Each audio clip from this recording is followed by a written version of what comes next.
바노박의 웰네스 클리닉 가족 여러분, 정말 더운데 잘들 지내고 계신지요? 정말 덥네요. 우리나라 여름이 이렇게 더웠나요? 제가 시작하면서 우스갯소리 한마디를 좀 하고 싶은데요. 사실은 몇 년 전 얘기지만 제가 정년하기 전에 제 공대에 있는 친구가 전화를 해서 이런 얘기를 한 적이 있어요. 요즘은 아시죠? 우리나라에 전 세계에서 학생들이 유학을 오잖아요. 아프리카에서도 유학을 온대요. 적도지방에서 유학을 온 친구가요, 8월 달에 너무 덥다고 지도교수한테, 교수님 나 우리나라로 휴가 좀 보내달라고 그랬다라는 정말 웃지 못할 얘기를 제가 소개하지 않을 수 없어요. 아니, 적도지방에서 온 녀석이 이 추운 나라 한국에서 휴가를 보내달라고 할 정도로 우리나라 여름이 더운가 봐요. 정말 사우나가 따로 없는 것 같아요. 정말 밖에 나가서 10분 이상을 견디기 어려울 정도로 진짜 무더운 날인데 열사병 걸리지 않도록 건강 잘 지키시기를 부탁을 드립니다. 지난주에는 보니까 굉장히 많은 분들이 당뇨와 관련해서 고생을 하시고, 이 당뇨를 앓고 계시면서 일상생활을 제대로 못하고 계신 거예요. 우리 삶 속에서 먹는 것처럼 중요한 일이 없습니다. 아시잖아요. 식생활은 정말 즐거운 겁니다. 저는 진짜 매 끼니가 기다려질 정도로 식사가 진짜 맛있습니다. 왜냐하면 많이 움직이기 때문에 그렇습니다. 많이 움직이기 때문에 항상 배가 고픕니다. 맛있는 반찬이 아니더라도 정말 음식이 너무나 맛있어서 행복합니다. 정말 저는. 자, 그래서 제가 이제 이러한 우리 삶 속에서 어떻게 생각하면 우리 모든 인류가 즐겨야 될 먹는 것과 관련된, 지금 사실은 잘 살게 됐기 때문에 얼마든지 그 먹는 것을 즐기면서 살 수 있는 그런 시대를 우리가 살고 있지만, 당뇨라는 복병이 우리의 삶을 너무나 움츠러들게 만드는 경우가 너무나 많아서 지난달 라이브 때 나름대로 의미 있는 강의, 즉 모든 내용을 진짜 제가 많이 알려드렸어요. 그런데 제가 댓글을 보고 너무나 놀랐습니다. 댓글을 통해서 마치 아니 교수님 머리로만 이론으로만 알고 어떻게 이렇게 모르는 소리를 하느냐고 막 이런 식으로 댓글을 쏘는 분들이 계시더라고요. 저는 과학자입니다. 과학적 근거 없는 얘기는 하지 않습니다. 탄수화물과 관련된 얘기를 집중적으로 말씀을 드리면서 미처 몰랐던 것들을 많이 알려드렸는데, 핵심이 뭐냐면 당화지수와 당부화지수의 개념을 말씀을 드렸는데 그 개념을 아직도 제대로 이해를 못하시는 것 같아요. 단적으로 얘기해서 감자하고 고구마를 비교해드렸죠. 고구마가 달잖아요. 당이 빨리 올라갈 줄 알지만, 내가 지난 시간에도 많이 말씀드렸지만 고구마는 당화지수가 55밖에 되지 않습니다. 그러나 감자는 95입니다. 똑같은 양을 먹고 2시간 뒤에 쟀을 때 혈당이 더 빠른 속도로 많이 올라가 있는 것이 감자라고 했습니다. 감자 100g을 먹었을 때 칼로리는 58칼로리인데 비해서 고구마 100g을 먹으면 128칼로리라고 했어요. 거의 2배가 넘는다고 했습니다. 다시 말해서 당 부하 지수는 고구마가 훨씬 높다고 제가 말씀을 드렸어요. 나는 좀 이 살이 쪄서 살을 좀 빼는 거를 신경을 쓰면서 당뇨를 걱정하지 않는 분이라면 당연히 뭘 먹어야 돼요? 감자를 먹어야 되는 거예요. 감자를. 그러나 나는 당뇨 걸릴까 봐 굉장히 걱정된다 하시는 분은 당화지수 낮은 음식을 드셔야 돼요. 그래서 그런 분들은 뭘 드셔야, 고구마를 드셔야 되는 거예요. 그러나 그렇게 천편일률적으로 생각할 수는 없는 것이, 거듭 말씀드리지만 고구마는 칼로리가 크기 때문에 나중에 궁극적으로 당뇨에 영향을 줄 수가 있어요. 많은 에너지가 들어갔기 때문에. 소위 말해서 혈당 스파이크를 일으키느냐 안 일으키냐만 가지고 당뇨가 생기는 것이 아니기 때문에, 혈당 스파이크가 있느냐 없느냐는 물론 1차적으로 고려해야 될 것이지만, 그러나 전적으로 칼로리가 얼마냐 하는 것도 나중에는 결국 당뇨 발생과 관계가 있기 때문에 두 개를 다 고려를 해야 된다는 말씀을 첫 번째 드린 거를 여러분들 꼭 다시 한번 상기를 하셔야 되고요. 그 다음에 제가 이제 굉장히 중요한 말씀을 드린 게 뭐냐면, 사실 당뇨 환자들이, 많은 분들이 과일을 막 먹어도 된다고 생각을 하신다는 거예요. 여러분들 과일 물론 먹어도 되지만 좀 알고 드셔야 된다고 해서 제가 굉장히 중요한 정보를 드렸던 기억이 나는데, 과일은요 그 안에 당이 많습니다. 그래서 당뇨 환자들이 막 먹으면 사실은 안 돼요. 과일이 몸에 건강에 좋다라는 생각으로 당뇨 환자가 과일을 막 먹어서는 기본적으로는 안 됩니다. 그래도 좀 알고 먹으면 과일을 즐길 수 있는 그러한 여지가 있다라는 말씀을 드리면서, 제가 과일에 있는 당이 두 가지가 있다고 말씀을 드렸어요. 포도당과 과당이 두 당으로 과일에 있는 당이 요약이 되는데, 여기서 꼭 기억하셔야 될 게 뭐냐면, 과당은요 굉장히 달아요. 과당은 설탕보다도 1.3배 단맛을 나타냅니다. 오해하시면 안 되는 게 과일이 달다고 그래서 당화지수가 높으냐? 그렇지 않아요. 왜 그러냐면 포도당이 당화지수가 100입니다. 왜냐하면 포도당을 100으로 정했기 때문에. 그런데 과당은요 당화지수가 19입니다. 19. 즉 포도당의 5분의 1이에요. 그러니까 여러분 뭐가 중요하냐면 그 과일 속에 있는 당이 포도당과 과당의 구성 비가 어떻게 됐느냐가 굉장히 중요하다고 제가 얘기를 했어요. 과당이 많으면 많을수록 굉장히 달지만 당화지수는 낮습니다. 그러니까 혈당이 빨리 안 올라간다는 뜻이에요. 제가 대표적인 과일 수박과 포도를 비교를 했어요. 수박은 포도당이 90% 이상이에요. 과당이 10% 미만이에요. 아시겠어요? 무슨 얘기인지? 엄청나게 당화지수가 높다는 뜻이에요. 포도당이 100이잖아요. 19밖에 안 되는 과당이 소수기 때문에 95가 훌쩍 넘어가요. 포도는 과당이 거의 90%고 포도당은 10%밖에 안 돼요. 그렇기 때문에 포도당은요 당화지수가 50 이하입니다. 잘못된 댓글을 다루신 분들 잘 들으시기 바랍니다. 포도를 먹으면 혈당이 안 올라간다는 뜻이 아니에요. 혈당 올라가지요, 당연히요. 혈당이 수박보다 덜 빠르게 올라간다는 뜻이에요. 기본적으로 음식을 먹으면 혈당이 올라간다는 개념이 없는 분인 거예요. 그런 댓글을 다신 분은요.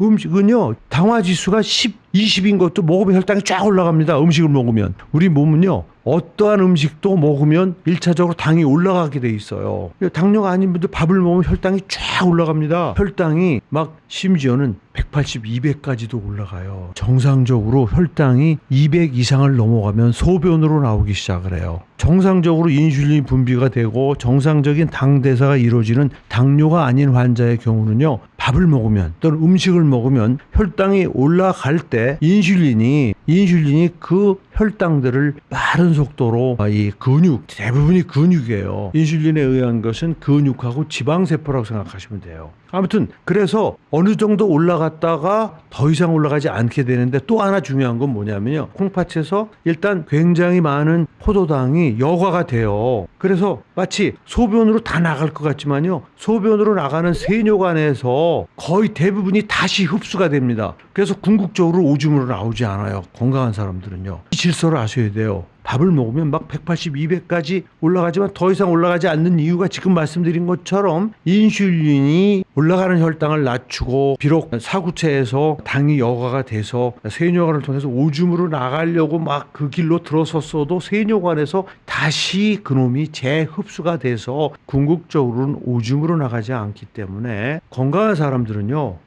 혈당이 200 이상 올라가지 않습니다. 잘.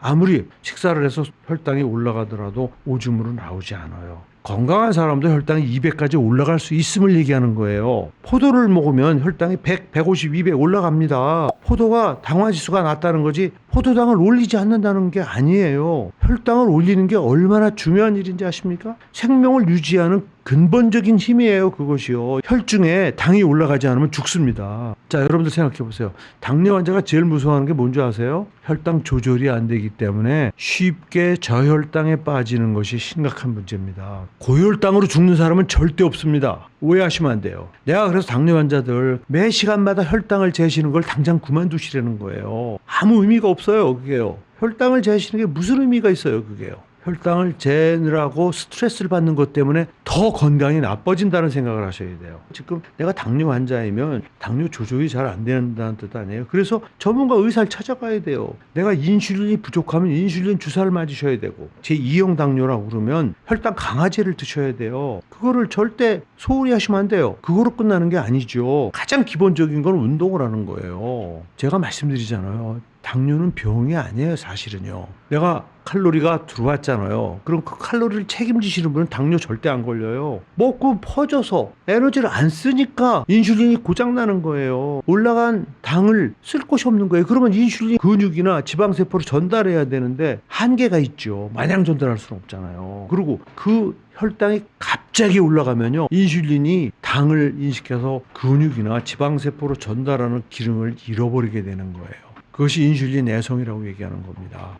너무나 간단한 거예요. 포도를 먹으면 왕창 올라가죠. 근데 여러분 수박 한번 보고 더 빨리 올라간다는 거예요. 포도를 드시면 최소한도 혈당 스파이크는 오지 않는다는 거예요. 서서히 올라간다는 거예요. 생명체는요, 뭘 먹으면 혈당이 올라가야 돼요. 왜? 그게 생명의 근원이기 때문에. 그래서 혈행을 타고 다니면서 곳곳에 당을, 여러분도 알잖아요. 당이 바로 에너지원이에요. 에너지원. 가장 중요한. 이런 정도로 강의를 했으면 알아들으셨을 것 같아요. 그래서 제 얘기는 이 당뇨라고 하는 질환은요, 어느 갑자기 생기는 질환이 아니에요. 그 계속적으로 혈당이 올라갔는데 그 혈당을 그대로 방치하는, 고착되면 오는 병이에요. 그 삶을 일단 고치셔야 돼요. 그런데 모범생으로 그렇게 그냥 먹으면 운동하고 한다는 게 쉽지가 않잖아요. 그렇기 때문에 오늘 제가 강의하는 이런 지식이 필요한 거예요. 그러면 내가 그렇게 매번 운동을 못하면 어떻게 해야 덜 당뇨에 걸릴 수 있겠느냐 하는 것 때문에 제가 혈당 스파이크라는 개념으로 과당이 많이 있는 과일, 대표적으로 단감이나 포도예요. 여러분들 포도가 결코 당 부하지수 낮지 않아요. 수박보다 당 부하지수는 오히려 높습니다. 그렇기 때문에 거듭 말씀드리지만 당화지수와 당 부하지수를 같이 생각해서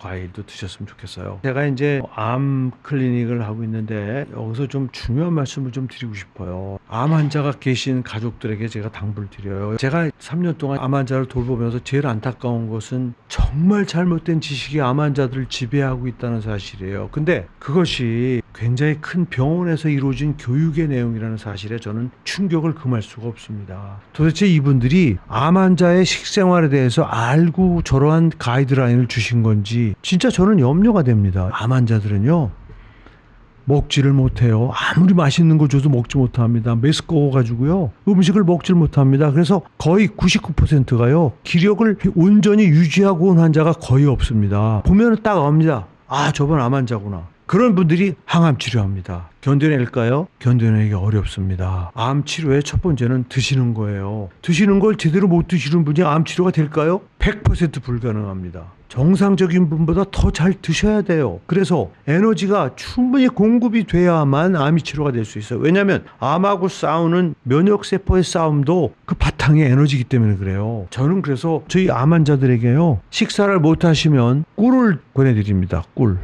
꿀에 대해서 의료계에서 너무 잘못 알고 있어요. 꿀은 굉장히 안전한, 거의 완벽에 가까운 에너지원이에요. 당뇨 환자도 정 마음 놓고 먹을 수 있는 에너지원이에요. 제가 말씀드렸잖아요. 꿀은 사실 설탕하고 똑같습니다. 그러나 설탕은 정제하는 과정 중에 화학적 과정을 거치기 때문에 화학적 오염이 문제가 될 수 있어요. 그거랑 생화학적으로 똑같은 꿀은요, 아무리 질이 떨어지는 꿀이라 하더라도 일단 벌을 거쳐서 그 설탕에 해당되는 성분이 액체성에 모여 있는 거예요. 건강에 필수적인 미네랄들이 그 안에 많이 들어 있습니다. 그렇기 때문에 여러분들 꿀은요, 에너지가 부족한 사람들을 위한 음식이라는 사실을 아셔야 돼요. 여러분들 생각해 보세요. 꿀을 우리가 얼마를 먹겠어요? 밥 한 공기에 해당되는 꿀을 먹기 쉽지 않아요. 꿀 2숟가락 3숟가락 먹어봤자 그 몇 칼로리겠어요, 그게요. 그 칼로리가, 그러나 식사를 제대로 못하는 암 환자들에게는 기가 막힌 에너지 공급원입니다. 혈당을 빨리 올리지 않지만 그래도 들어가자마자 바로 소화 과정 없이 바로 에너지원으로 즉시 쓰일 수 있는, 식사를 못하시는 암 환자들에게 꿀을, 그러니까 식사를 당연히 하게 해야 되겠죠. 식사를 아무리 하려고 해도 그 메스꺼움 때문에 못 드시고 밥맛이 없기 때문에 도저히 먹을 수 없는 그런 분들, 그래서 저는 식사 시간을 늘리라고 얘기합니다. 정말 이제 약이니까, 치료를 위한 약이니까 꼭꼭 씹어서 드셔라. 1시간에 걸쳐서 드셔라. 근데 그렇게 해서 식사 끝내고 났는데 보니까 밥 2-3숟가락밖에 못 먹었다. 여러분들 생각해 보세요. 건강한 사람도 식사 한 끼를 굶으면 아무것도 못합니다. 기운이 없어서요. 그런데 암 환자들은요, 몇 끼 그렇게 못 먹습니다. 그러니 그분이 무슨 재주로 암하고 싸워서 이기겠어요. 그래서 저는 식사를 다 하고 났을 때 식사량 너무 못 먹었다 라고 할 때는 전혀 주저함 없이 꿀을 드시라고 저는 권해드립니다. 뭐 원하시는 대로 드셔도 됩니다. 사실은 직접 원액을 떠서 1주일 2주일 지나면요, 원기를 회복하시는 걸 제가 한두 명을 본 게 아니에요. 그렇게 하면서 암 치료 효과가 훨씬 높아진다는 사실을 저는 너무나 생생한 현장에서 경험을 했습니다. 여러분들 얘기를 돌려서 생각해 봅시다. 저는 대형 병원에서 암 환자들에게 주는 음식 가이드라인에 흰쌀밥 먹지 마라, 그 다음에 현미를, 여러분들 현미를 어떻게 먹습니까? 암 환자가요. 지금 가뜩이나 밥맛이 없는데 그 현미 소화도 안 됩니다. 정말 그게 제대로 된 암 환자들에 대한 식단 가이드입니까? 저는 동의할 수가 없습니다. 흰쌀밥 드셔도 괜찮습니다. 암이 당을 좋아한다고요? 암이 과연 당신의 몸속에 몇 퍼센트나 있습니까? 대다수를 차지하는 건 살아있는 몸입니다. 그 몸은 당이 없어도 됩니까? 비록 암세포가 당을 더 좋아한다 하더라도 먼저 우리 몸이 살아야 됩니다. 비록 암이 내가 공급한 당으로 자란다 하더라도 내가 생명을 유지하고 기력을 회복해서 암과 싸울 수 있는 그런 능력을 에너지 측면에서 확보를 해야 더 자란 암을 죽일 수가 있는 거예요. 생각해보세요, 여러분들. 에너지원이 완전히 부족해서 몸도 가누지 못하는, 그래서 자기 힘으로 걸어오지도 못하는 사람이 무슨 재주로 암하고 싸워서 이기겠습니까? 거기다가 그런 환자를 항암 치료를 합니다. 죽어라 하는 거예요. 못 일어납니다. 끝내 생을 달리하는 거예요. 상식적으로 한번 생각해 보십시오. 어떻게 암만 보고 치료합니까? 환자를 봐야죠. 환자를 먼저 살리고 그다음에 그 환자로 하여금 암과 싸워서 이기게 기력을 회복해야 항암 치료에도 견딜 수가 있는 겁니다. 오늘은 여러분들 이런 정도로 제가 말씀드리고 이제부터 질문지에 대해서 제가 좀 방송을 하겠습니다.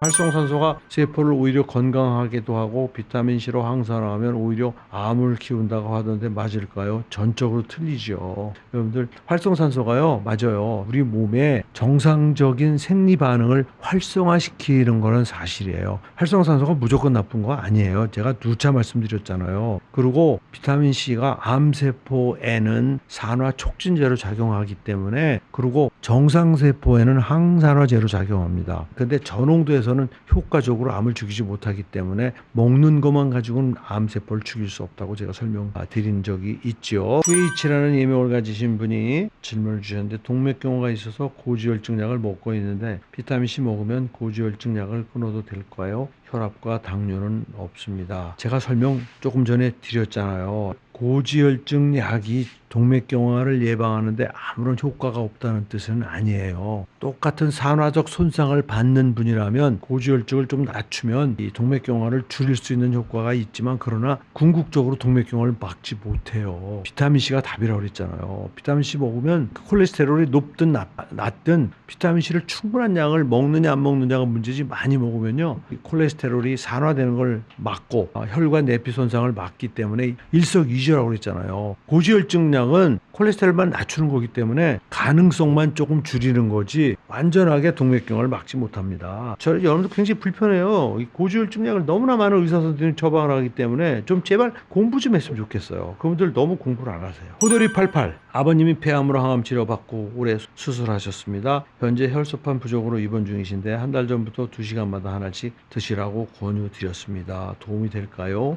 도움 되고 말고요. 예, 아주 잘하시는 거예요. 물론 혈소판 부족을 해결하거나 폐암 자체를 2시간마다 하나씩 드시는 것으로 치료가 될 수는 없겠지만, 그러나 면역 기능을 증진시키기 때문에 암이 더 진행되지 않게끔 잘 면역 기능을 올려줍니다. 수술하시고 좀 더 적극적인 좀 치료를 하셔서 재발되지 않게 하는 치료를 하는 게 더 중요한데, 아무튼 지금 저한테 질문 주신 내용만으로 볼 때는 굉장히 도움이 됩니다. 2시간에 하나씩 드시는 거 아주 잘하시는 거라고 저는 생각을 합니다. 택투라는 분이 또 질문을 주셨어요. 박사님, 저희 어머니가 유방암을 진단받고 양성 종양을 수술로 제거했는데 공격성 암이라 병원에서 재발 예방 차원에서 항암 치료를 권합니다. 항암이 부작용이 있지 않을까 걱정인데 재발 예방 목적으로 항암 받는 거에 대해서 어떻게 생각하실까요? 이거는 전문가 의사 선생님이 권유하는 대로 하시라고 저는 충고를 하고 싶습니다. 여러분들 한 분야의 전문가가 얘기하는 거는요 존중하셔야 돼요. 당연히 항암을 하셔야 된다고 저는 생각합니다. 변비 치료 후 위와 장에 가스가 차서 내과 약을 먹을 때도 비타민C 메가 도수를 진행해도 될까요? 6월에 위암이 재발해 방사선 치료를 받았습니다. 비타민C 메가 도수 당연히 진행해야죠. 당연히 드셔야 되고요. 저한테 오셔서 비타민C 정맥 주사도 치료를 받으셨으면 아주 좋을 것 같아요. 비타민C 드시는 건 너무나 당연합니다. 잘 드시기 부탁드리고요. 점점이라는 분이, 박사님 안녕하세요. 제가 담낭 결석이 있습니다. 비타민C 같이 먹어도 될까요? 이것도 제가 수차례 얘기를 했습니다만 담낭 결석하고 비타민C는 아무 상관이 없어요. 비타민C는 요로 결석하고만 관계가 있다고 했죠. 비타민C 복용 전부터 요로 결석 으로 고생을 하신 분은 비타민C를 드시면 조금 더 자주 생길 수가 있어요. 그래서 그런 분들은 특히 마그네슘을 드시든지 비타민 B 컴플렉스를 같이 드시면서 물을 많이 드시면 요로 결석은 걱정할 필요 없다고 제가 수차례 말씀드렸죠. 수없이 많은 질문들이 와 있지만 너무 죄송해요. 제가 다 답변을 드리지 못한 거는 다시 한번 죄송하다는 말씀을 드리고요. 정말 덥습니다. 열대야 때문에 잠도 못 주무시는 그런 8월인데 비타민C 진짜 많이 드셔야 돼요. 여러분 날씨가 더우면요 기초대사량이 올라갑니다. 그래서 에너지를 많이 쓰기 때문에 활성산소도 많이 생깁니다. 그래서 비타민C 소모량도 훨씬 느리셔야 돼요. 이 한 달만이라도 3시간 간격으로 드시던 거를 똑같은 양을 하루에 3번을 드셨다 그러면 하루에 6번 드심으로 효과적으로 이 더운 여름을 잘 극복하시기를 부탁드리면서 오늘 라이브를 마치도록 하겠습니다. 내내 건강하시고 추석이 있는 가을의 문턱 9월에 다시 뵙기로 하고 오늘 강의를 여기서 마치겠습니다. 고맙습니다.